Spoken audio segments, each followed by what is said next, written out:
ना रुखसाना मैं शेखपुरा तो बोलने पी 4 बच्चे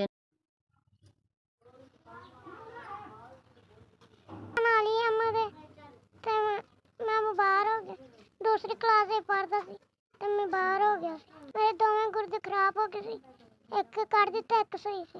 एक थोड़ा जिहा सही सी ते ना मेरी जिंदगी चलदी मेरी उम्र 13 साल बहुत मैं बाहर आ मेरी थोड़ी मदद भी करा मेरी पर साडी जरूरत किते भी नहीं पूरी होनी मियाँ हुण मजबूर हो के ते पनीरी पट्टन गया घर दी दिहाड़ी लगदी है ते घर दा खर्चा 10-12 हज़ार दा हफ्ते दा खर्चा होया हुंदा बात कमांदा है वो जेड़े देंदा है मैनू सारे आंदे खर्च हो जांदे कोई दवाई दे कोई घर दे खर्चे ने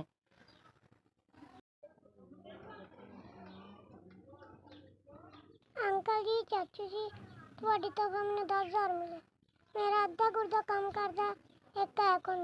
अल्लाह मियां तुहानू जिंदगी सेहत तंदरुस्ती दे मैं हफ्ते बाद जाना हॉस्पिटल मैं अपनी दवाई ले ला पैसे की बड़ी जरूरत होंदी अम्मी भी अब्बू भी बहुत गरीब ने हुण मेरा अब्बू जरा वो पनीरी पुट्टन गया दा खर्चा बड़ा मुश्किल चलदा अल्लाह मियां तुहानू कामयाब करे अल्लाह मियां तुहानू सेहत तंदरुस्ती दे तुहाडे मुश्किल काम अल्लाह आसान करे।